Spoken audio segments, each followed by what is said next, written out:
Jenny Holzer is an influential American neo-conceptual artist celebrated for her pioneering use of text in public spaces, including LED signs, billboards, projections, and architectural installations. Holzer joined the Whitney Museum's Independent Study program, which inspired her to shift from painting to language and conceptual art. Holzer began her public art practice in the late 1970s with inflammatory essays, a series of provocative 100-word posters. She first pasted these across Soho and Manhattan streets, carefully choosing locations that matched the social or psychological themes of each essay.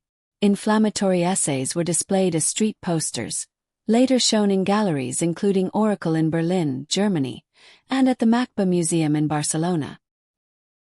Next, Holzer developed her truism series, 1977-79, with hundreds of concise statements engaging public debate and reflection, posted anonymously on city benches, phone booths, and buildings in Manhattan.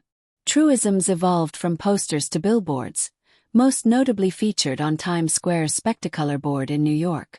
This was a landmark moment in bringing conceptual art into the digital age and mass media. Transition to new media and architectural installation.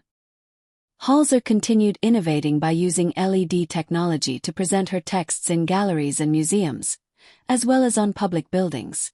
The installations and public projection projects highlighted her ability to merge text and new media design.